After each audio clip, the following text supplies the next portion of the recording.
wa mu'minun falanuhyiyannahu hayatan thayyibah wa lanajziyannahum ajrahum bima kanu ya'malun.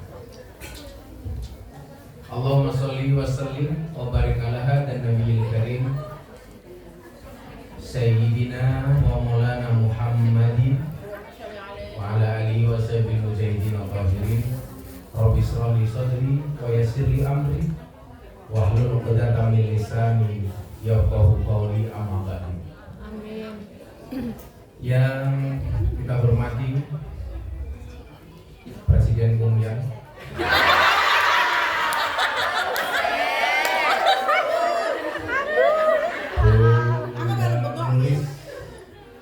yang sengaja saya diundang untuk membayar utang-utangnya. Utang 3 tahun yang lalu. Serta para pahlawan devisa. Amin. Yang hampir saja tadi saya ditahan di imigrasi. Kenapa? Yang mungkin orang imigrasi tahu saya mau dimanfaatkan sama Bunda Nulis. Tapi alhamdulillah kita bacakan selawat Nariyah, tahu kalau kita diloloskan. Itulah saya meyakini manusia boleh berencana, tapi isi ATM yang menentukan. Maka alhamdulillah Rabbil Alamin pagi hari ini setelah tertunda 3 tahun gara-gara COVID-19, kita dipertemukan oleh Allah dalam suasana yang baik habis Idul Fitri. Maka hari ini yang minta doa saya doakan, yang minta maaf saya maafkan, dan yang minta THR saya minta maaf. Ibu-ibu sekalian yang saya muliakan, ada sesuai dengan tema kita hari ini saja nih, pengajian Persatuan Dakwah Victoria Muslimah of Hong Kong Limited. Yang limited adalah isi dompetnya menunggu fitrah setelah pandemi. Ibu-ibu yang saya muliakan, ada satu hadis yang diriwayatkan oleh Muslim, hadis nomor 2581.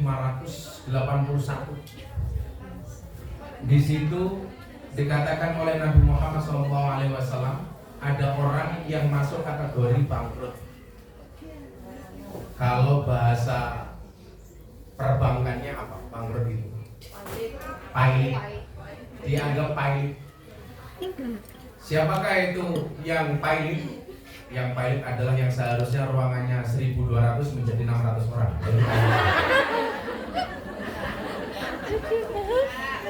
Besok ya kami. Insya Allah. Besok full besok. Ya, ini kami bakal hotel. Besok berlipat-lipat. Saya sebenarnya berat banget karena minggu ini saya 2 kali keluar negeri, kemarin ke Singapura, terus ini ke Hong Kong. Saya besok harus pulang tanggal 2 karena 2 sore saya ada pengajian sama Pak Menteri BUMN. Landing jam 2, landing jam 1, jam 4 pengajian sama Pak Erick Thohir. Habis maghrib pengajian sama Menteri Perdagangan Pak Zulkifli Hasan. Malamnya masih ada acara, siangnya sama Pak Jaksa Agung. Sore saya harus pulang karena Pak Prabowo sudah nelfon ke saya. Alhamdulillah. Mohon dimaklumi karena saya ganteng ya. Siapakah orang yang pahit itu?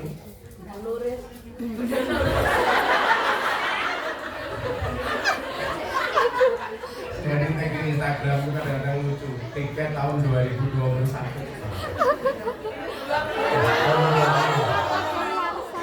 2020 di post di Instagram. Alhamdulillah akhirnya datang juga. Amin. Alhamdulillah.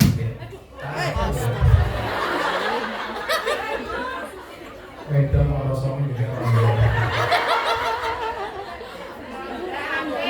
Dikatakan faqala innal muflisa min ummati yati yaumal qiyamati bi sholatin wa siyamin wa zakatin wa yati qad syatama wa qadhafa hada wa akala mala hada wa safaka dama hada wa daraba hada fayuqta hada min hasanatihi wa hada min hasanatihi Fa'in faniyat hasanatuhu qabla ayyuqdama alaihi ukhida min khotoyahum wa turihat alaihi summa turiha finnar.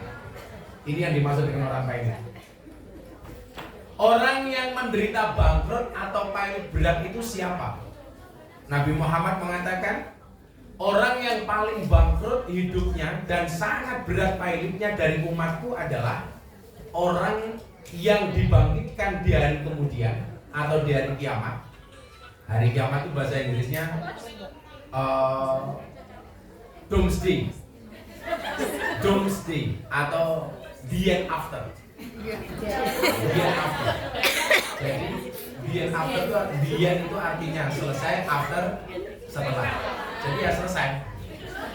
Mudah-mudahan kita semuanya bersama di dunia, bertetangga di surga. Amin. Saya besok begitu masuk surga kamarnya Bunur, isinya tiket tok.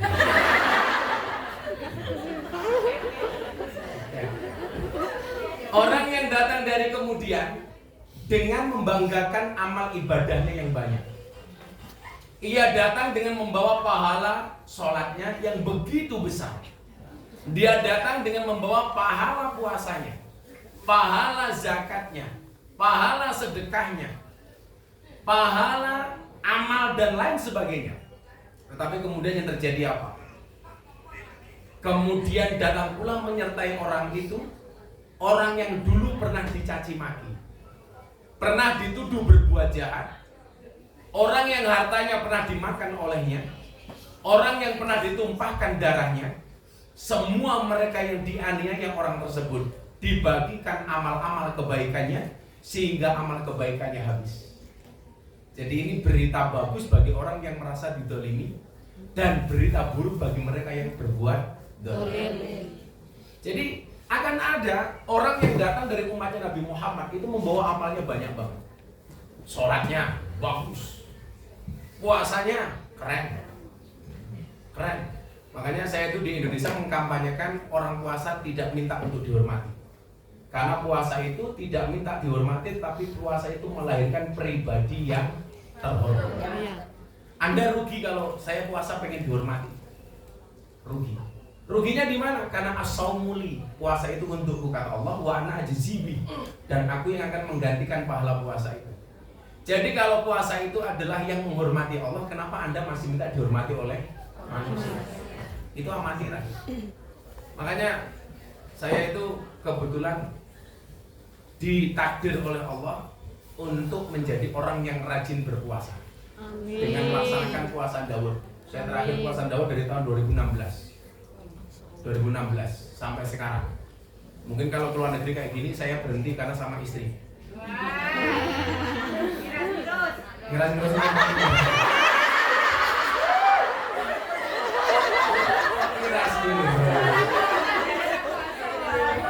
Semalam kamu digigit nyamuk ya? Pantesan gatel. Maksudnya kenapa kalau sama istri keluar negeri itu saya nggak puasa? Satu, istri saya itu protes. Protesnya kenapa? Kan saya jarang di rumah. Saya jarang menemani istri saya makan. Nah kalau keluar negeri saya puasa, bundanya nggak enak sama saya karena dia harus makan sendiri. Ngeras-ngeras mbakmu.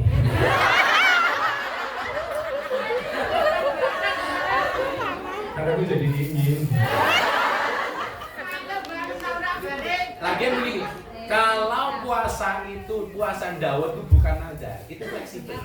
Artinya begini, Nabi Muhammad itu pola puasanya adalah kalau hari itu dia niat puasa, kok Siti Aisyah masak, istrinya bilang, Mas ayo makan. Saat itu pula puasa Nabi dibatalkan demi menghargai istri. Tapi hari itu dia niat puasa, mohon maaf, dia niat tidak puasa. Tetapi kalau istri nggak punya makanan apapun, langsung hari itu pula dia meniatkan puasa. Fleksibel karena puasa sunnah, beda dengan puasa wajib. Lah, puasa Daud saya itu bukan karena nadar, bukan karena tirakat sesuatu, tapi ya karena menjalankan sunnah saja. Sehingga kemudian apa? Kalau kemudian tidak berpuasa, saya tidak berdosa. Contoh kasus begini, saya dulu nggak mau membatalkan puasa Daud saya, sampai satu ketika pas kemarin pandemi, sahabat saya Sekda DKI Haji Saifullah, ketua PWNU DKI Jakarta, Gus, Kiai, Mbok jenengan ke balai kota Jakarta, kenapa Pak Sekda? Udah lama kita nggak ketemu nih gara-gara COVID. Nggak apa-apa saya datang, nggak apa-apa datang deh. Kita Jumatan. Selesai Jumatan, saya diajak ke ruangan beliau. Pak Kiai ayo makan. Saya bilang, Pak Sekda, saya puasa. Ayolah dibatalin lah. Nanti kalau Pak Kiai nggak mau makan, saya sakit hati loh, saya sedih loh. Saya puasa Pak Sekda.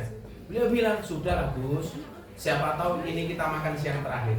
Kalimatnya ini, siapa tahu ini kita makan siang terakhir. Sudah deh, nanti kasih tambah uang saku. Jadi Pak Sekda ini orangnya keren. Setiap kali ketemu saya minimal ngasih uang saya itu $5.000 $5.000 Amerika.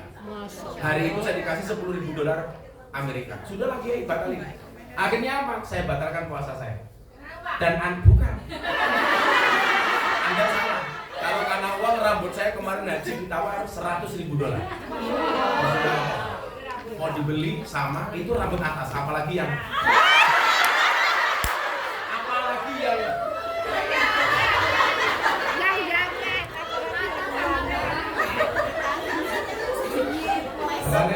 kemarin pas saya diajar isu belangkon 900 juta TPPU itu Anda akan kasih tahu soal fikih sebelum kita lanjutkan. Akad jual beli itu kita nggak boleh tanya uangnya dari mana. Jadi kalau Anda jualan, mau yang beli PSK sekalipun, itu nggak boleh tanya ini uangnya dari mana. Sama halnya ketika saya dalam belangkon, saya itu kan jual belangkon sudah berulang kali. Saya dulu tahun 2000 berapa jual belangkon laku 200 juta. Saya sumbangkan untuk santri asuh di Jawa Timur. Kemudian saya jual lagi laku 100 juta. Nah yang terakhir yang di persoalan kemarin, belangkon saya laku 900 juta. Uangnya saya sumbangkan untuk charity. Serupiah pun saya nggak ambil, bahkan saya tombol. Artinya ketika ini dikatakan TPPU salah, yang namanya TPPU itu kalau saya punya perusahaan belangkon, kemudian yang bersangkutan nitip uang ke perusahaan saya, itu namanya TPPU. Yang saya lakukan itu akad jual beli. Kalau orang jual dan beli dipersoalkan, berarti bakul angkringan yang jualan nasi kucing, ketika yang bersangkutan beli itu juga masalah. Anda beli sesuatu di Indomaret, berarti penjual Indomaret itu juga masalah. Karena dalam akad fikih jual beli itu tidak boleh tanya uangnya dari mana. Nah, makanya kemudian kemarin langsung saya somasi, saya dikawal sama pengawal saya, mau Hercules. Akhirnya langsung minta maaf mereka. Kenapa? Karena saya nggak pakai uang itu. Lah, kok belangkonnya mahal Gus? Sesuatu itu kalau disukai sama orang harganya unlimited. Contoh rambut saya yang ditawar $100.000. Belangkonnya saja 900 juta. Oh, menang dasi.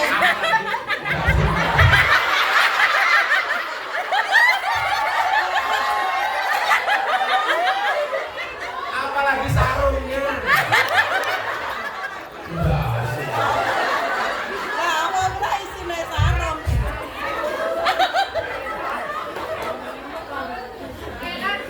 Salah ngomong. Gak salah ngomong belangkon, gak ngomong dasi. Jadi kalau Anda sering lihat YouTube kan saya bilang ada dalil bunyinya adalah kulla sayyidin idza kasura rahusa. Segala sesuatu itu kalau jumlahnya banyak pasti murah. Ya, ilal adabah, kecuali adab. Artinya tanamkan kepada anak-anak jenengan di rumah, kalau pengen jadi mahal itu gampang. Jadilah yang sedikit.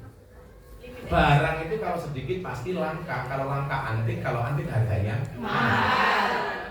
Kiai itu banyak yang ngurusi lonte jarang. Siapa? Gus Miftah. Berarti Gus Miftah kiai lonte.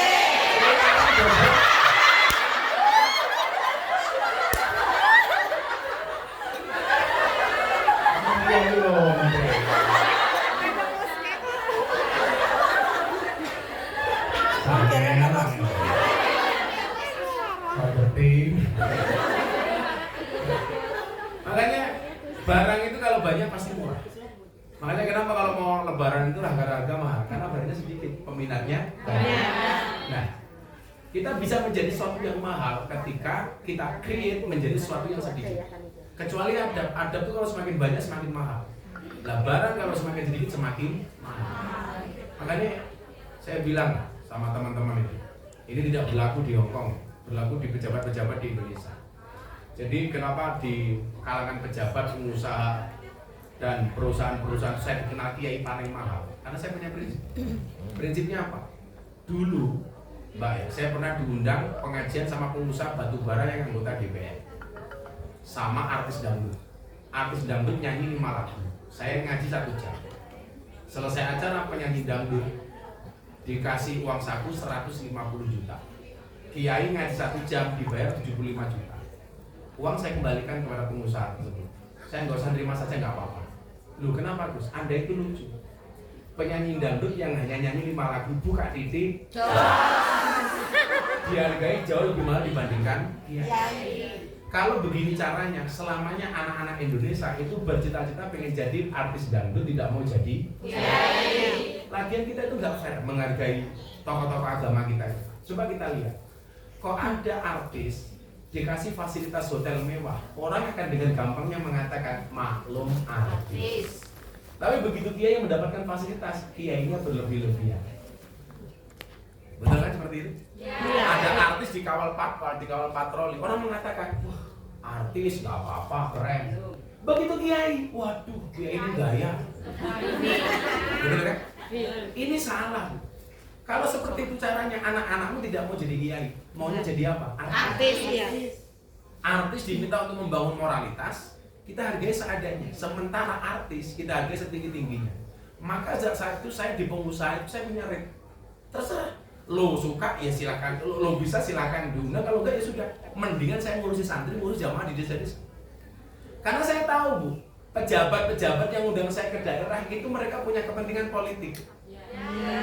Ngundang saya tujuannya apa? Untuk menghadirkan orang banyak. Faktanya, saya dulu pernah 1 bulan bikin acara, 2 minggu bikin acara. Minggu pertama konser dangdut, kemudian minggu kedua bikin pengajian. Jamaah yang datang di pengajian saya jauh lebih banyak dibandingkan yang ikut konser dangdut. Maka kemudian apa? Saya pengen memberikan optimisme kepada para santri. Jadi dia itu bisa keren. Ya mungkin saya termasuk orang yang paling sering diundang oleh Presiden Jokowi untuk ceramah. Mungkin Kiai Eno atau Dai di Indonesia yang paling sering diundang presiden itu saya. Maksud saya apa?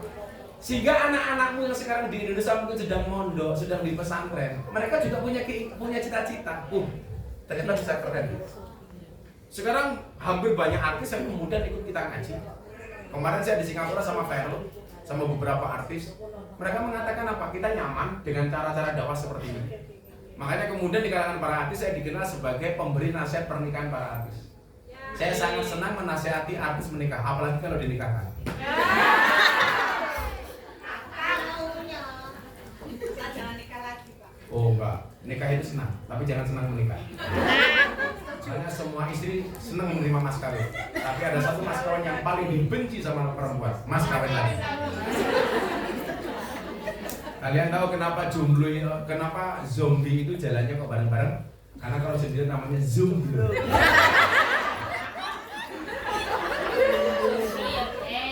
Zombie. Yang penting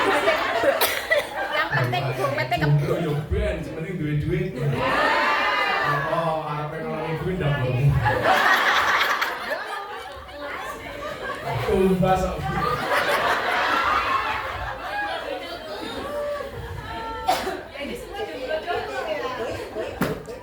Jadi saya waktu itu membatalkan puasa karena menghormati orang ini. Dan ternyata Anda tahu, seminggu kemudian Pak Sekda DKI itu meninggal dunia. Coba kalau saya waktu itu bersikukuh tetap berpuasa, bagaimana kemudian dia meninggal dunia dalam kekecewaannya kepada saya. Maka itulah indahnya puasa. Makanya Anda itu kalau puasa, dia nggak usah minta dihormati oleh siapa. Justru puasa itu akan melahirkan pribadi yang terhormat. Saya tuh kalau sudah nasihat pernikahan di acara pejabat artis, saya pas puasa Daud, ya saya santai saja. Mereka mau makan, minum, ngerokok di hadapan saya, sama sekali nggak ngaruh. Ya biasa-biasa saja. Saya itu haji yang tahun 2017, mau persiapan Arafah di tenda Mina, semuanya makan. Saya masih dalam keadaan berpuasa. Sampai kiai saya dari Madura bilang, udah aku dibatalin. Haji ini pahalanya sudah paling besar, kenapa kamu masih berpuasa? Saya bilang, saya puasa tidak minta untuk pahala. Ya karena saya hobi dengan puasa. Karena saya bilang, orang itu kalau mau puasa loh, itu mesti mulutnya hebat. Pasti, kan itu jaminan. Makanya kenapa ada bahasa orang Jawa tirakat. Kenapa apa yang dikatakan dengan tirakat itu? Tiru-tiru malaikat. Namanya tirakat, tiru-tiru malaikat. Makanya malaikat tuh hebat-hebat, karena malaikat tuh nggak pernah makan, nggak pernah minum. Lah orang besok itu masuk surga dipola seperti malaikat. Makanya kenapa kita di dunia disuruh berpuasa, supaya sifat kita mendekati malaikat dan kita pantas untuk masuk surga. Makanya orang di surga besok itu kayak malaikat, wangi, nggak ada yang mens, baik menstruasi maupun mencret-mencret.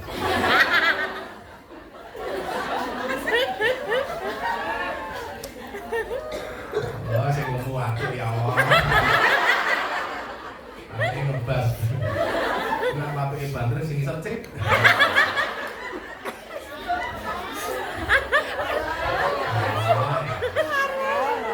Kalau dibilang gemuk, kamu bilang tuh, sorry, saya gemuk karena makan nasi, bukan makan hati. Sekarang cewek gemuk lebih diminati daripada cewek seksi. Kamu tahu kenapa jawabannya? Karena cewek seksi aja fokus pada penampilan, dia tidak fokus pada perasaan.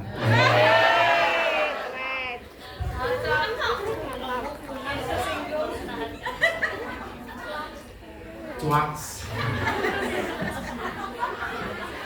Makanya kemarin saya puasa bilang, berbukalah dengan yang setia. Kenapa? Karena yang manis kadang banyak bohongnya. Siapa contohnya? Nuris.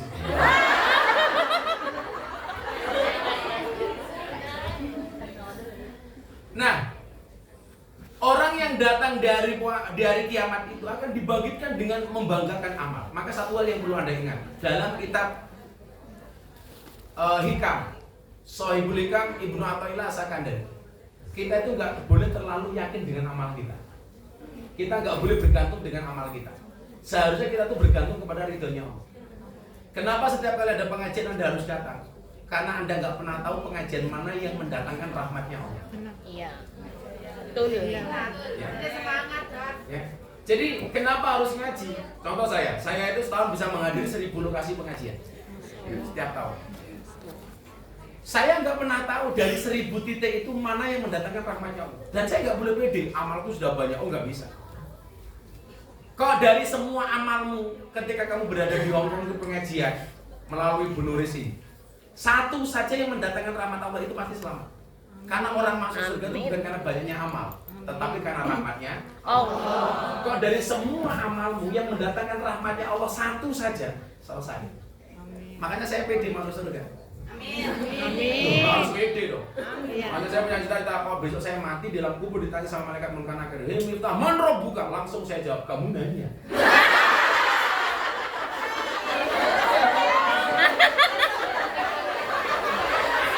Bendina ngaji kok datang takoni man rabbuka. Paling malaikat jiye bom dasku. Dia buk dalam dilundung, malaikatnya ngomong, "Oh, ganjel toh."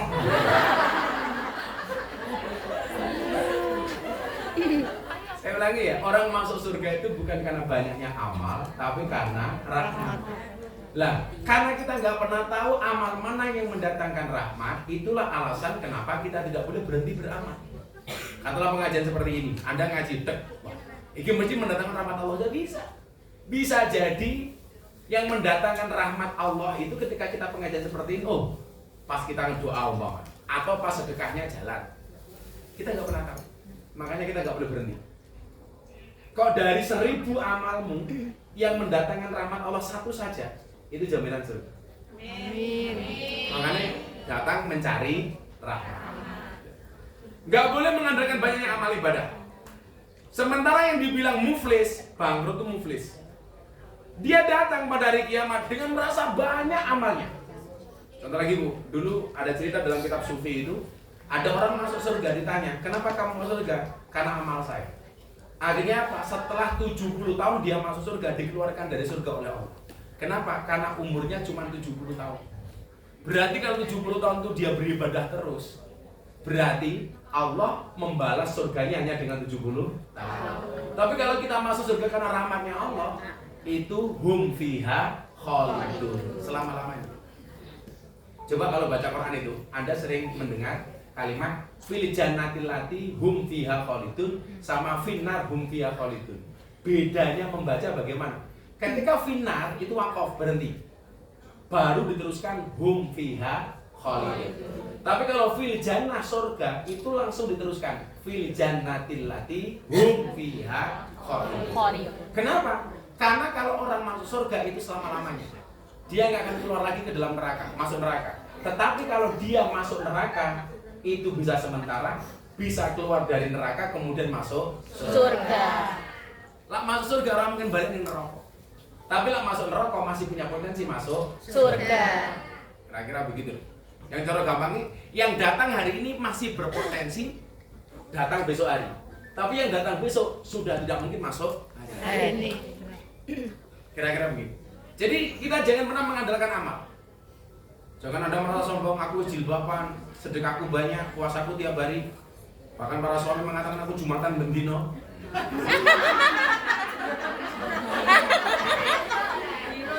Hari Jumatnya 1 kali yo. Karena saya bilang, Bu Nuris, cita-citamu kamu dengan Allah, please jangan berinisiatif untuk menemuinya.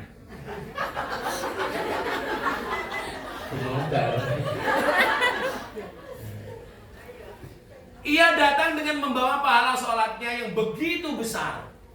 Kalimat sholat pasti akan ditulis pertama kali. Kenapa? Karena amal ibadah yang paling pertama kali dihisab oleh Allah adalah Sholat. Awwalu ma yuhasabu bil abdu as-sholat.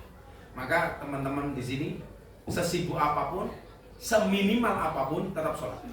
Walaupun katakanlah sholatnya telat atau kemudian tempatnya seadanya, bahkan mungkin di toilet dan lain sebagainya, tetap jangan tinggalkan sholat. Bahkan dalam keadaan duduk sekalipun atau tidur sekalipun, jangan tinggalkan sholat. Pokoknya saya sholat. Ala Gus, aku baru sholat masa babi ora kok. Itu persoalan yang berbeda. Kalau ada orang mengatakan begini, kayak sholat kok gaweane maksiat, itu persoalan yang berbeda. Allah, sholat kok auratnya dibuka.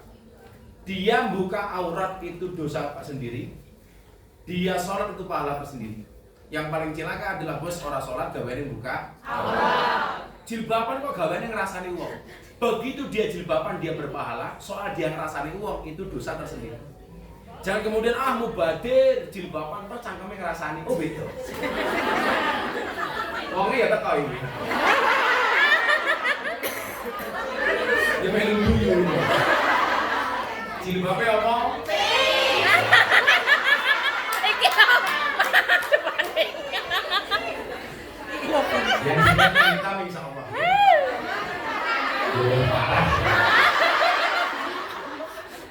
Kalimat-kalimat itu menyesatkan.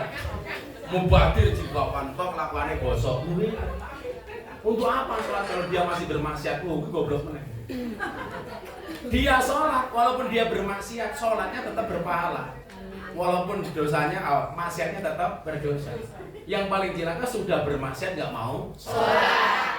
Maka tetaplah sholat walaupun bermaksiat. STMJ. Sholatnya terus, maksiatnya. Apa? Ya tetap aja sholat walaupun kamu bermaksiat. Emang boleh? Loh.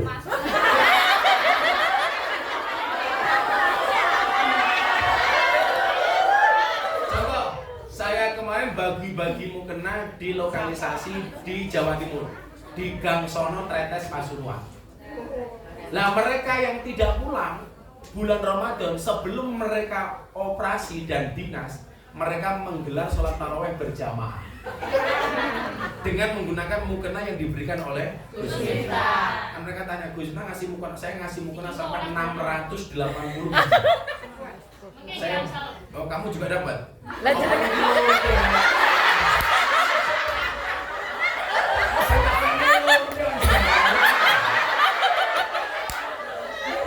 Kamu lokalisasi mana?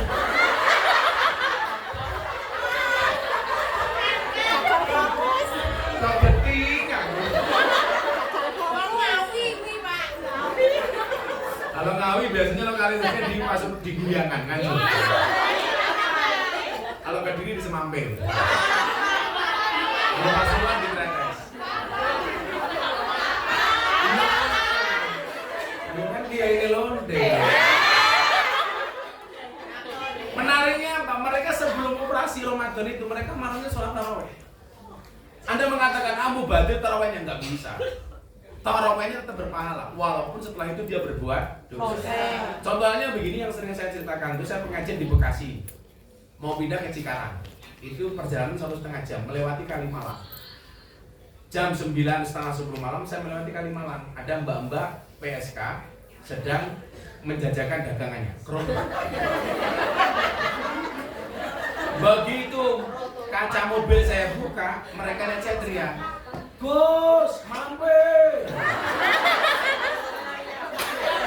Apakah saya mampir? Oh. Saya mampir, begitu saya mampir, mereka saya panggil. Yaudah, ini berapa yang masuk? Didata sama GM-nya, bukan Gus Miftah, Germonya. Yang datang sekitar 100 PSK. Sudah dikumpulin jadi satu. Abah mau ketemu. Akhirnya mereka ketemu saya. Saya ceramah 10 menit. Saya tanya, "Mbak, paling sedikit kamu semalam dapat berapa duit?" 200.000, Mbak. Sudah sedikit banget. Hah? Makanya kamu bersyukur gitu. Itu mereka namanya usahanya adalah UMKM. Usaha Mekangkang Maksimal.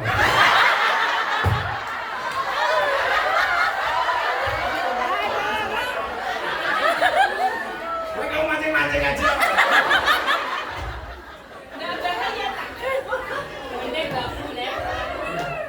Makanya mending jadi pengian loh. Akhirnya apa yang terjadi? Ya sudah gini aja, 100 mbak-mbak yang malam dan demi Allah demi Rasulullah, saya pengajian sama mereka sudah lebih dari 20 tahun. Sekalipun saya tidak pernah memanggil mereka londe atau BSK. Kan gak mungkin saya pengajian para londe rahimahullah.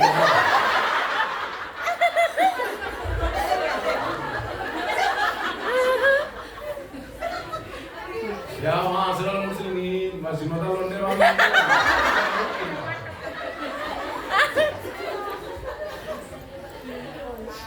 Saya bayar semuanya Mbak, 200.000 saya kasih uang, tanda cinta dari Gus Miftah. Tapi syaratnya satu, apa Mbak? Malam hari ini kalian gak usah bekerja. Tak kasih semua 200.000. Setuju? Setuju. Akhirnya saya bayar 100, mbak-mbak saya bayar 20 juta waktu itu. Saya pulang. Begitu saya masuk ke dalam mobil, kiai yang jemput saya, dia bilang apa? Mubadir Gus. Saya waktu itu mikir, maksudnya mubadir ki opo? Apa mergo tak bayar ora tanggung?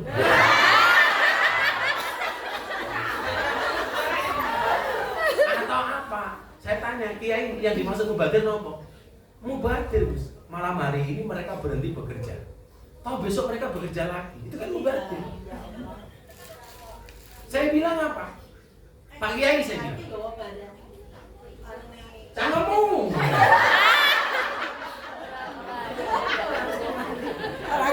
Semua orang kayak ini karena rasa kemen Inggris ya. Ya Allah.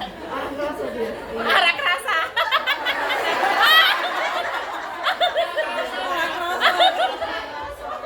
Soalnya utaknya duit tiket kuat dibagi dulu.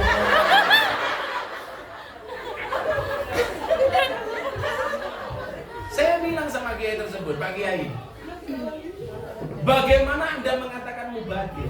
Orang berhenti maksiat sedetik saja itu prestasi. Apalagi berhenti maksiat semalam.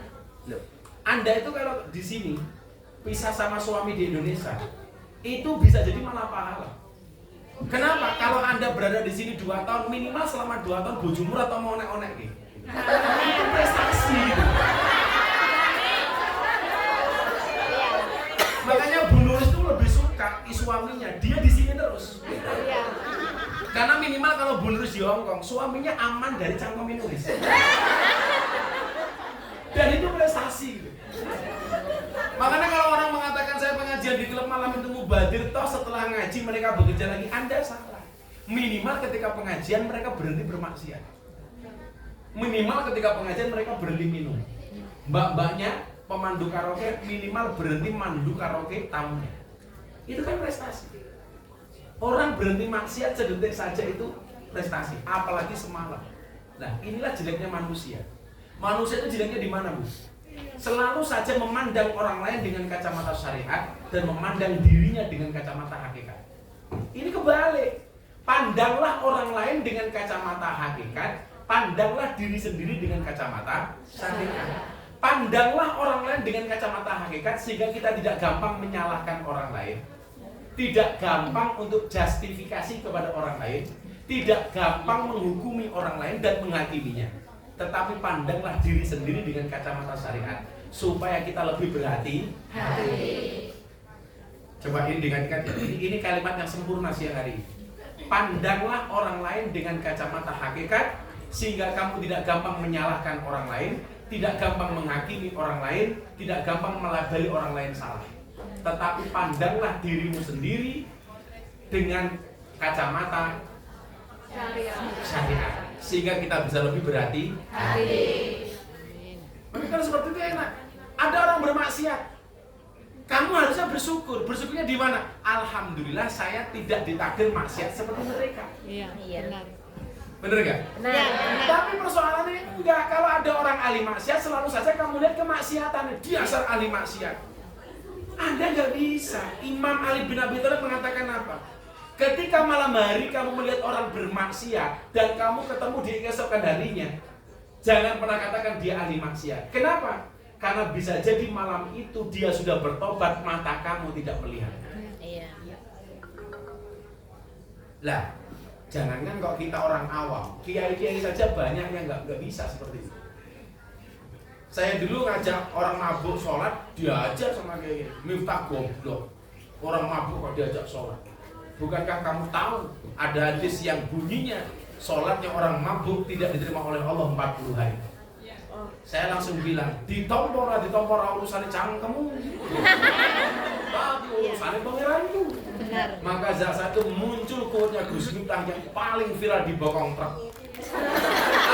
Cukup roket dan atik yang menilai amalku cangkemmu rasa melu.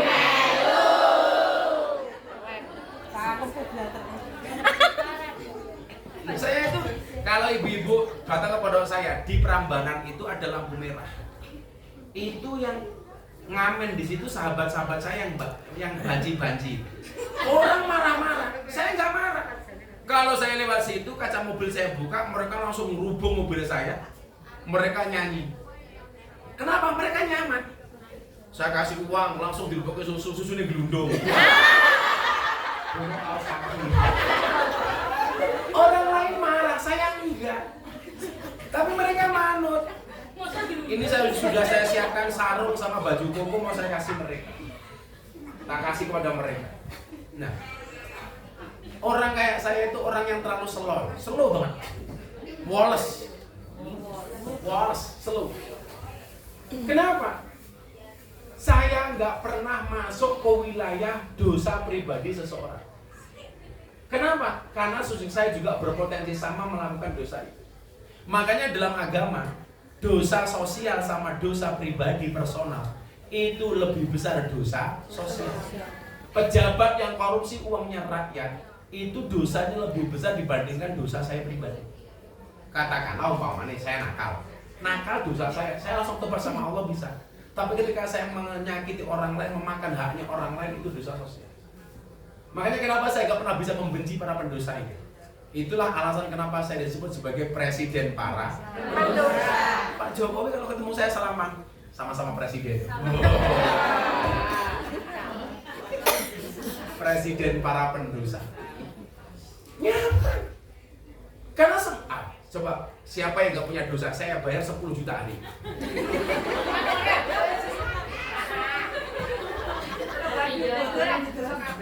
Apa nih? Bodoh wis kemarin, Cok. Kowe iki bar salamane sing ngrasani. Bar sungguh-sungguh karo Bu Nuris langsung mulai ngrasani. Kok Bu Nuris ini peteng dia. Ora bandine oke apa ora? Nggak bisa. Nah, maka pelajaran tadi apa? Jangan membangga-banggakan amalnya. Membawa pahala sholatnya yang begitu besar. Ya, dari semua amalan memang sholat ini pahalanya yang paling besar. Maka ingat kata-kata saya hari ini. Kalau hari ini kamu ditakdir oleh Allah lagi senang membaca Al-Quran, berarti Allah sedang menghendaki bercakap-cakap dengan kamu lebih khusyuk. Kan orang itu moodnya masing-masing. Kadang-kadang moodnya sholawatan terus. Berarti kamu sedang dirindukan oleh Kanjeng Nabi. Amin. Kalau di saat kamu pegang tasbih kok maunya mulutnya nggak berhenti sholawat, saat itulah Kanjeng Nabi merindukanmu. Di saat kamu sedang rajin membaca Al-Quran, itulah saat dimana Allah menghendaki bercakap-cakap dengan kamu. Makanya dinikmati saja iramanya, ritmenya. Kok aku pengen ngaji terus ya? Berarti Allah pengen omong-omongan karo jenengan. Kok kamu hari ini kecenderungannya pengen sedekah terus? Berarti apa? Allah pengen menjadikan kamu kekasihnya. Karena ternyata kekasihnya Allah itu paling mudah dijangkau dengan jalur sedekah. Saya mau tanya, lebih tinggi mana derajatnya? Ahli ibadah apa ahli sedekah? Ahli sedekah, Pak. Ahli sedekah. Alasannya apa? Sebenarnya alasannya saya nunggu kopi sedekah kopi. Bermanfaat untuk orang lain kalau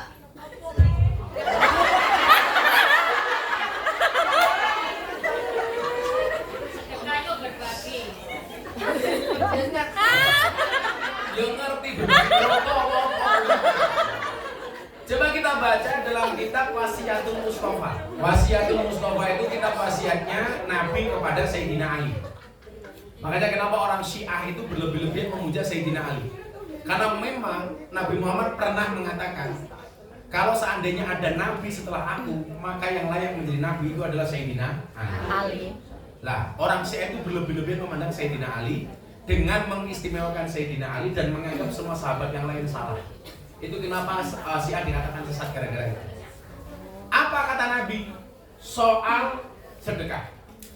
Coba ingat-ingat. Ala inna awliya Allah lam yanalu min rahmatillahi wa sa'ati ridwani bikasratil ibadah walakin yanaluha bisa khawatin nafsi wal istihana anid dunya. Sesungguhnya para kekasihnya Allah, wali-walinya Allah mendapatkan rahmat dan keleluasaan dari Allah itu bukan karena banyaknya ibadah, tapi karena banyaknya sedekah. Kalau Anda ahli ibadah, puasa, sholat, tahajud, qiyamul lail, yang mendapatkan manfaat dari tahajudmu siapa? Kamu sholat jengking-jengking, yang mendapatkan pahala dari jengking-jengkingmu siapa? Ya kamu sendiri. Oh suami gitu.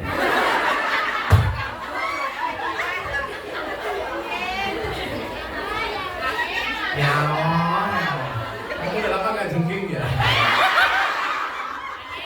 6 tahun enggak pulang. Oh 6 tahun. bikin tiap hari bangun kan. Neng omah langsung bojone nyanyi. Saben malam jemula, bojoku angel digugah. Aku rata dibagi banjur aku metu bumi. Banjur budal patroli gugah rondo wetan kali. Sholli wa salim. Kalau sakho, begitu Anda memberi, yang mendapatkan manfaat dari pemberianmu siapa? Orang lain. Makanya kalau saya itu punya cita-cita pengen kaya itu bukan karena saya pengen menikmatinya, enggak. Tapi karena pengen lebih berbagi. Ini konsep hidup saya sih. Coba Anda dengerin. Konsep hidup saya. Kalau masalah saya pribadi, urusan saya pribadi, saya punya prinsip enough is enough. Hidup itu harus ada kata cukup untuk urusan pribadi. Tapi kalau untuk urusan umat, urusan maslahat, prinsipnya adalah more and more. Lagi dan lagi. Saya bilang sama itu saya begini, Bun, saenak-enake panganan yang alam dunia seneng tomo pangan apa? Sudah semua, Pak. Saya pernah makan steak harganya 3 juta. Enggak, artinya apa? Senikmat-nikmatnya, semahal-mahalnya makanannya, ya cuma begitu saja. Sebanyak-banyaknya uang kita, ya makan cukup sepiring. Artinya apa? Untuk urusan pribadi harus diberlakukan enough is enough, supaya memperbanyak syukurnya. Tapi kalau untuk urusan umat, prinsipnya adalah more and more, lagi dan lagi. Supaya apa? Semakin banyak manfaat yang bisa kita bagi. Itu prinsip. Makanya kenapa? Kalau urusan uang-uang besar yang masuk ke saya, semuanya langsung masuk ke rekening yayasan yang megang Mas Aris dan orang lain. Bukan saya. Kayak saya kemarin dikontrak sama Telkom sama Pertamina setiap Ramadan. Ada uang sekian M. Saya nggak tahu wujudnya. Langsung untuk urusan umat. Langsung untuk urusan santri. Karena kalau untuk urusan santri, more and more. Saya harus lebih banyak memberikan mukena untuk teman-teman PSK. Saya harus lebih banyak menyantuni anak yatim. Tapi kalau untuk kepentingan pribadi, enough is enough. Sehingga orang kita nggak ngoyo, Dok. Kamu mesti nagih loh. Maka yang sering saya bilang apa? Jangan minta kaya, tapi mintalah cukup. Karena banyak orang kaya tapi tidak merasa cukup. Jangan minta senang, tapi mintalah tenang. Tenang. Karena banyak orang bersenang-senang hatinya tidak tenang. Bapak PSK senang-senang tapi hatinya tidak nyaman. Nggak tenang, nggak mungkin tenang. Orang selingkuh, nggak mungkin dia tenang. Mungkin dia senang tapi nggak akan tenang. Waduh, konangan lah ya.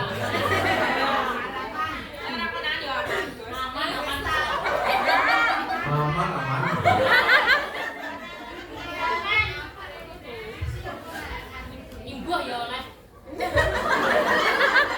Sepandai-pandainya seorang suami menyimpan istri muda, pada akhirnya tetap tua.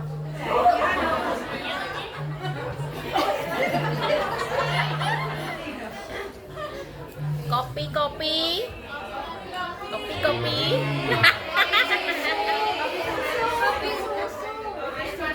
Gitu wis langsung rene kok mandek-mandek. Kopi susu, kopi gombe susunya dilirik.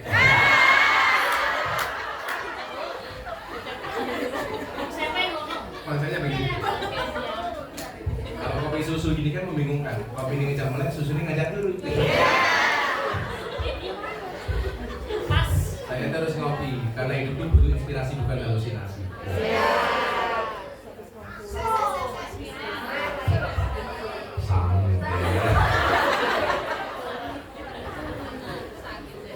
Ya, 20 menit lagi kita tanya jawab. Kamu tanya apa terserah. Nyatanya tak kasih hadiah, Mas.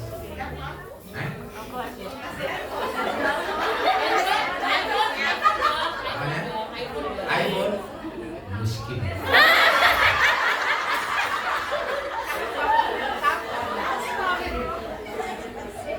Kadang-kadang salah kita tuh begini ya. Kayak saya bagi-bagi di syuting sama anak-anak tim, di posting.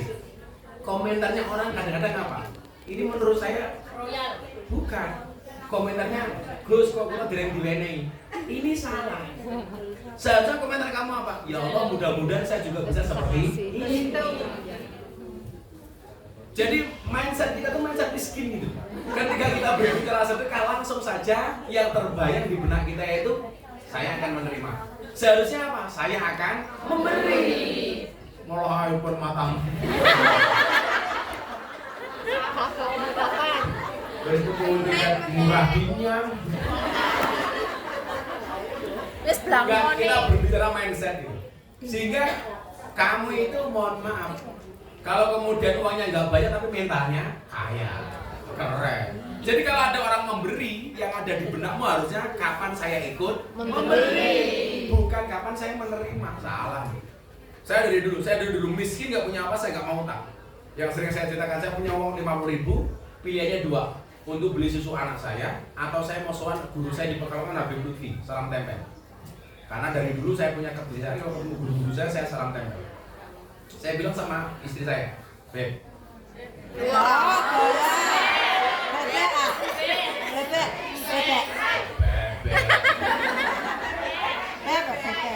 Bebek itu enaknya di mana?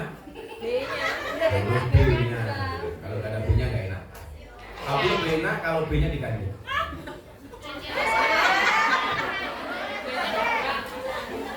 B-nya diganti.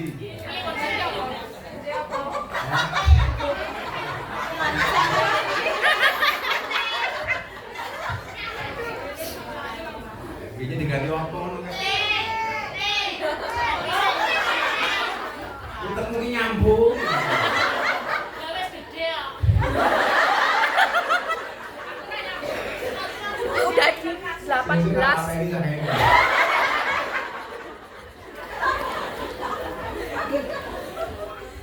Saya pengajian terakhir sama Pak Presiden itu, Pak Presiden wajahnya nggak enak banget masuk ruangan begini karena kepikiran Piala Dunia gagal. Oh ya. Kemudian yang kedua ada isu dana mengendap, ada indikasi korupsi 349 triliun. Kan itu anggotanya Masuk Pak ruangan Prabowo. salaman itu nggak ada senyumnya belas, Ya Allah. nggak enak sama sekali. Biasanya kalau ketemu saya ngerangkul, ngobrol banyak, diam saja. Ini pasti Bapak punya banyak beban. Akhirnya setelah sholat, saya mimpin sholat. Itulah selama 5 menit saya memimpin Indonesia.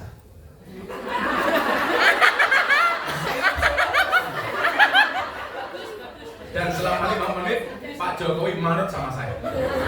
Saya ngadep, Pak Jokowi melu ngadep. Aku rukuk, Pak Jokowi melu rukuk. Aku batin yes. Presiden manut aku. Lah sombong karena kalau menceritakan Pak Jokowi ya pantas. Masa menceritakan Noris. Nah, iya. Akhirnya habis sholat, saya diminta langsung kultum. Kuliah terserah antum. Akhirnya ceramah. Selesai ceramah, wajah beliau fresh. Saya bilang begini, presiden itu orang itu kalau semakin tinggi derajatnya, itu pergaulannya semakin terbatas. Orang itu semakin penting, maka lingkungannya semakin terbatas. Sekarang pertanyaannya adalah siapa yang berani guyon sama Pak Jokowi? Sama presiden. Lah makanya saya melihat psikologi itu, berarti Pak Jokowi perlu saya hibur. Makanya kenapa saya diundang?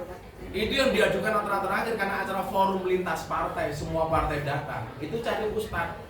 Semuanya diajukan nama ustadz kepada presiden, ditolak semuanya. Terakhir beliau bilang, bisa nggak saya diundangkan Gus Miftah? Ternyata kunci membahagiakan Pak Jokowi. Selesai acara beliau ngerangkul, saya bilang terima kasih ya Gus, saya dihibur. Yo, mikir wong sak Indonesia, itu wong dua belum kayak ngono kae.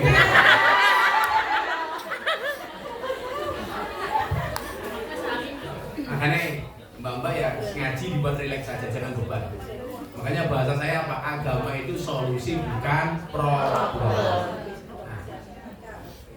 Jadi tadi bilang saya, jangan mengandalkan banyaknya ibadah. Dia datang dengan pahala sholatnya yang begitu besar, pahala puasanya. Apalagi orang puasa itu besok masuk pintu surga, ada pintu sendiri, namanya Babu Royan. Pahala zakat dan sedekahnya, suruh mongso banyak banget. Saya itu ditakdir sama Allah, anak istri saya gampang untuk bersedekah. Makanya kenapa kemana-mana saya bawa cash. Kalau ajudan yang sering saya itu pasti apa? Uang tas saya pasti banyak uang cash. Karena saya paling nggak bisa melihat orang pinggir jalan pemulung lagi ngambil sampah, kok mata saya melihat nggak ngasih, itu rasanya saya berdosa. Dan itu perlu dibiasakan. Cuman saya itu orangnya agak unik. Uniknya di mana? Kalau ada orang minta, saya itu nggak suka. Tapi kalau diem dan saya tahu dia butuh, pasti saya kasih. Jadi kalau ada orang kayak di makamnya wali ngejar-ngejar minta-minta, mana nggak saya kasih. Kamu diam saja, tak kasih. Terus ngasih tak kasih. Aku serangan bayi kok. Aku tak bener lah. Aku majikan nggak stres kayak. Musuhnya mana nih? Kamu hebat lah. Karena sih kalau cangkemmu ini.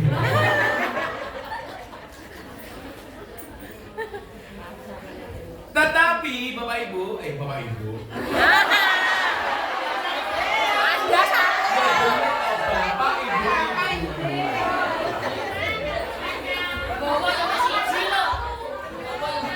Kurang ajar. Anak berburu sih. Bapak Ibu siji loh. Besok agak pentingnya. Lu cinta Luna.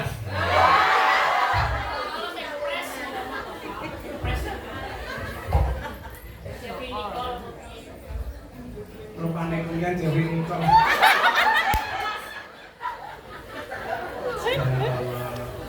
Kamu nafsu amat sih.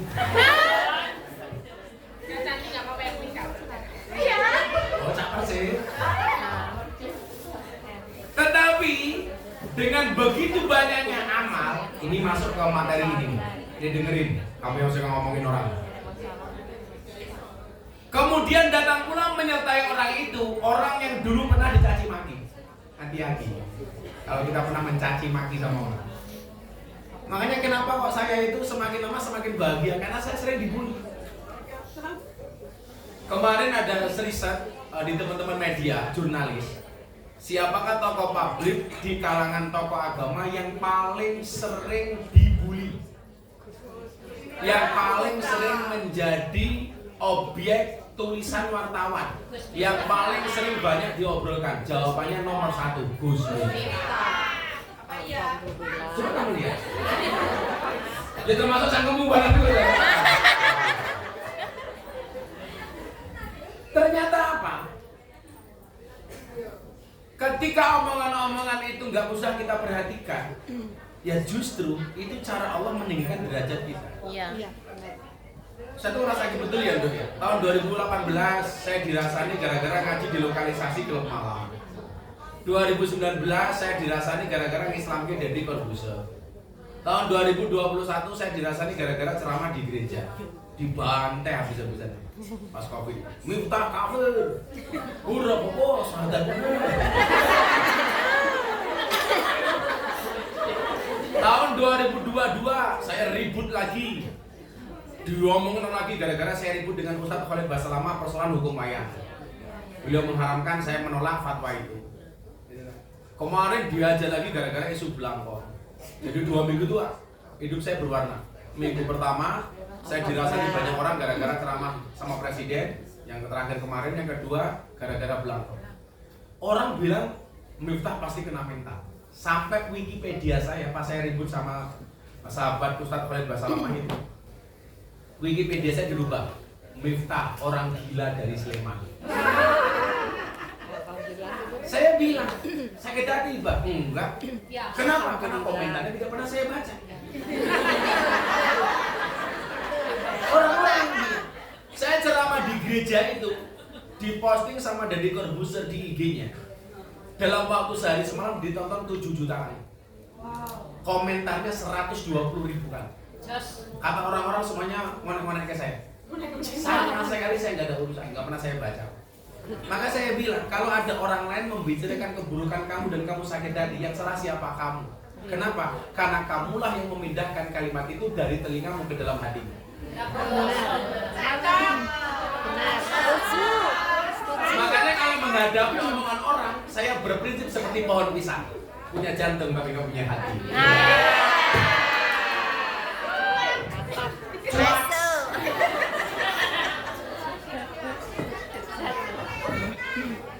Apa? Ayam mantan.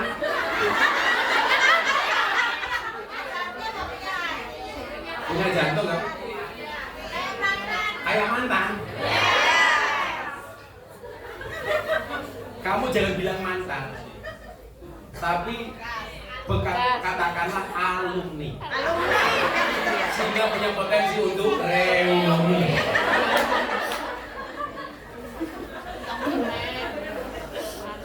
Move on itu pilihan. Gagal move on, coba. Pura-pura move on, pencitraan.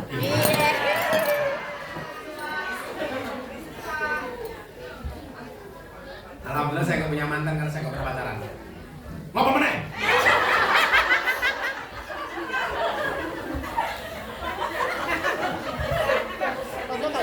Ibu cara pegang mic-nya bagaimana? Ibu cara pegang mic-nya bagaimana? Saya bisa melihat ini janda atau gadis mau kenalan. Itu dari cara pegang mic-nya. Gadis begini biasanya. Kalau pegang tadi,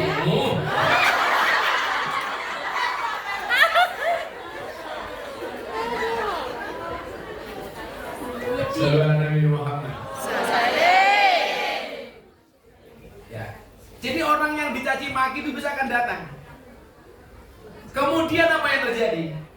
Pernah dituduh berbuat jahat. Ini mesti nulis bla bla bla bla bla. Santai aja Bu nulis. Taiwangi.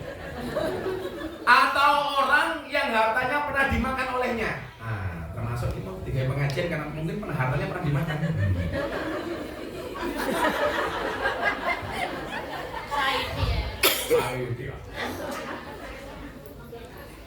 Dulu itu Bunda itu beberapa kali ditipu orang.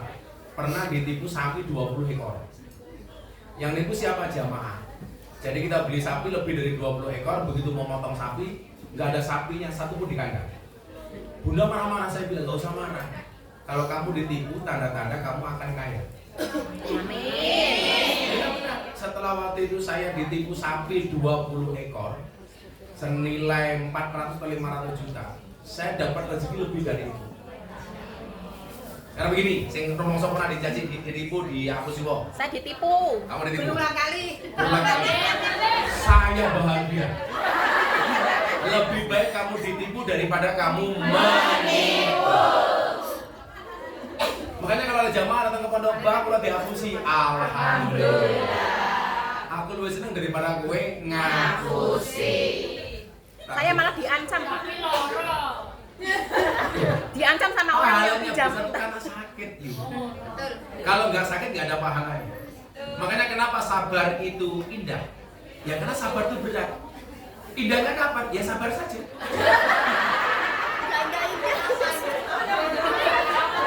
Yang paling gampang.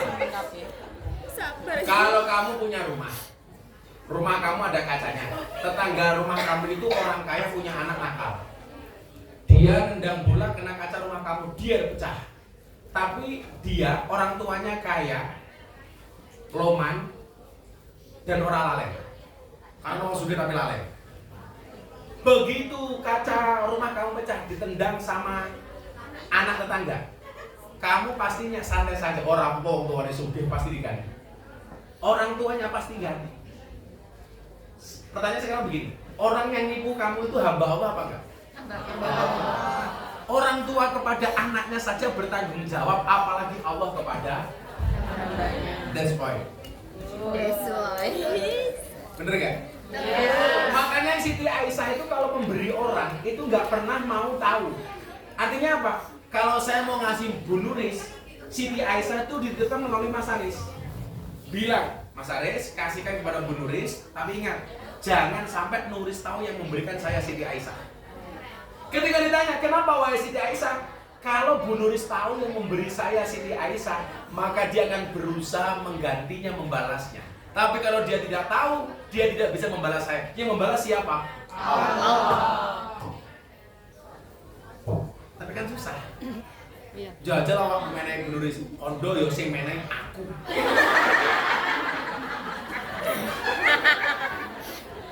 Begitu semulai, wes kok andake apa burung? Wes.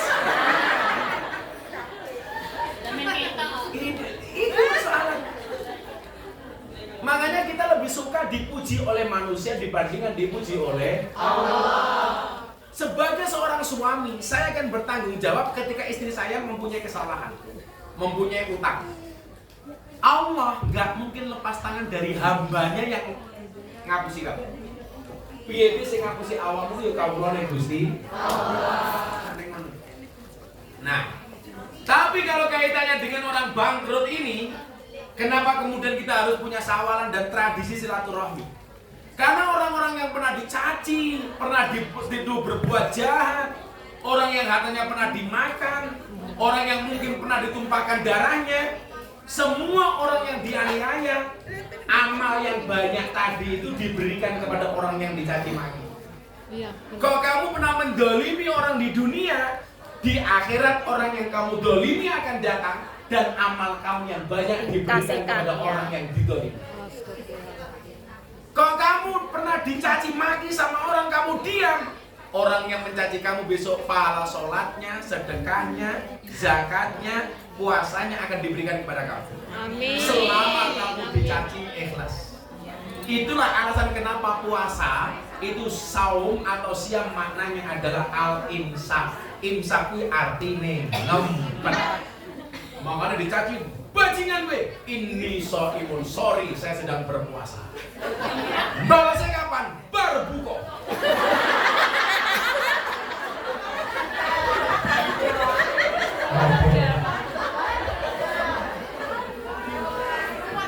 Makanya kalau siang-siang saya bulan puasa itu saya cium saya, tidak saya balas.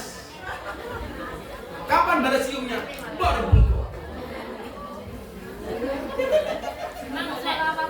Lho lah bar buka ora apa-apa. Lho, kamu salah begini. Berarti ra traweh, Gus. Pahala kumpul karo bojo kuwi luwih gedhe tinimbang salat traweh kok.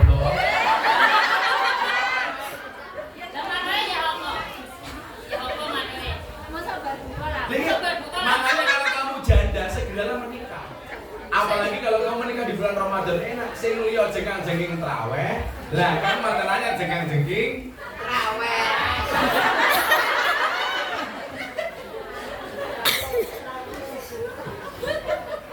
Semua mereka yang dianiaya dibagikan amal-amal kebaikannya sehingga amal kebaikannya habis, hati-hati.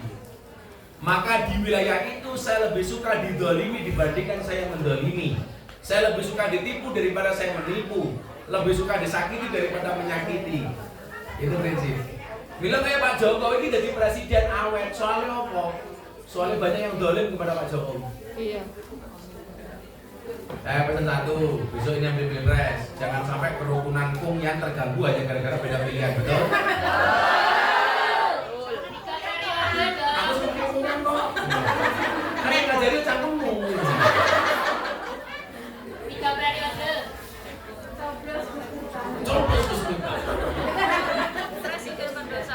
Setelah amal kebaikannya habis, maka diambillah dosa dari kesalahan dari orang yang pernah dianiaya.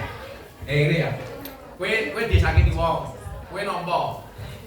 Pahala yang nyakiti kamu diberikan kepada kamu. Kok ini belum bisa menebus kesalahannya, dosa-dosamu dikembalikan kepada dia. Amin. Just, enak dari orang Islam. Amin. Yang lagi ben paham. Ono kopi disakiti karo degan. Pahala degan, baik sholatnya, zakatnya, puasanya, hajinya diberikan kepada kopi.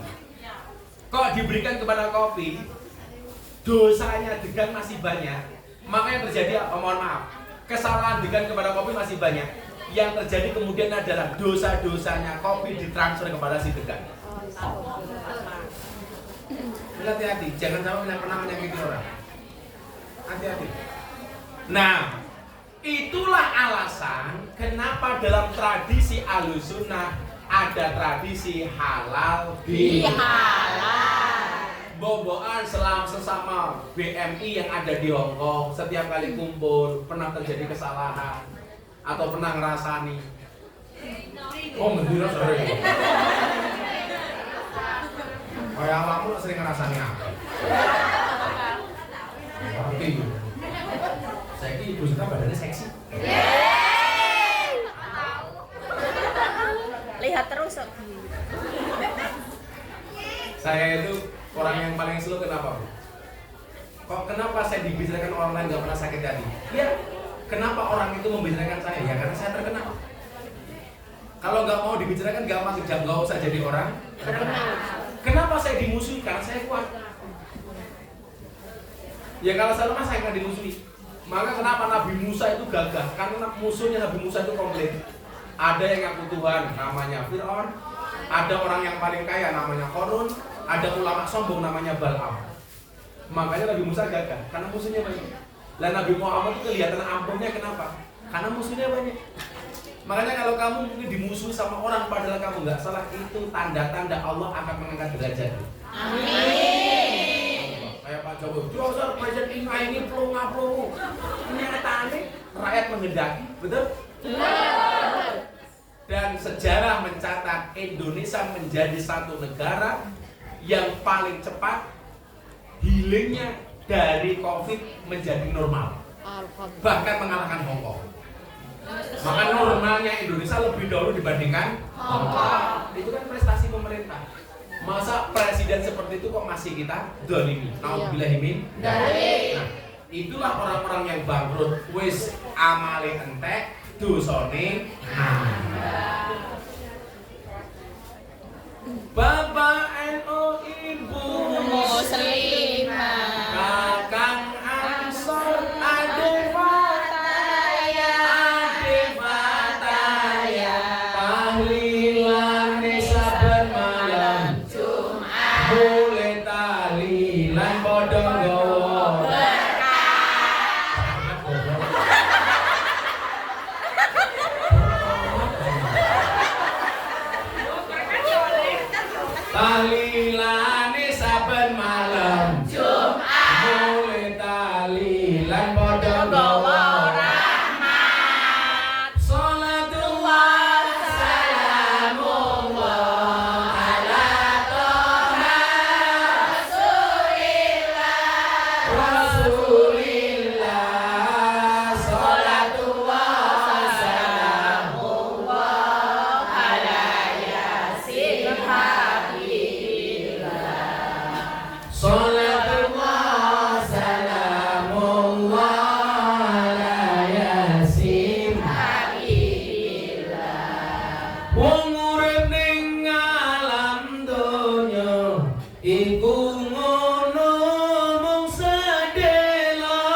Wes tadi sedekah pertama. Aku mau wes ini. Aku datang pertama tadi kok. Sini orang boleh wes. Pertama kali. Ya sama manggilnya. Yo, jalan gopo.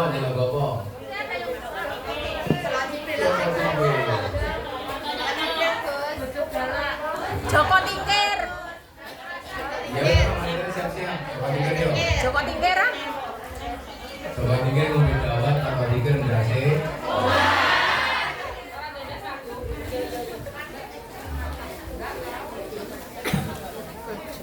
Ayo kita serius. Siap kami bisa di sini. Ayo ini satu sini. Dia umur ke selawat. Ayo dulu. Ayo tanya jawab. Ya, sekarang tanya jawab. Ukurannya cilik.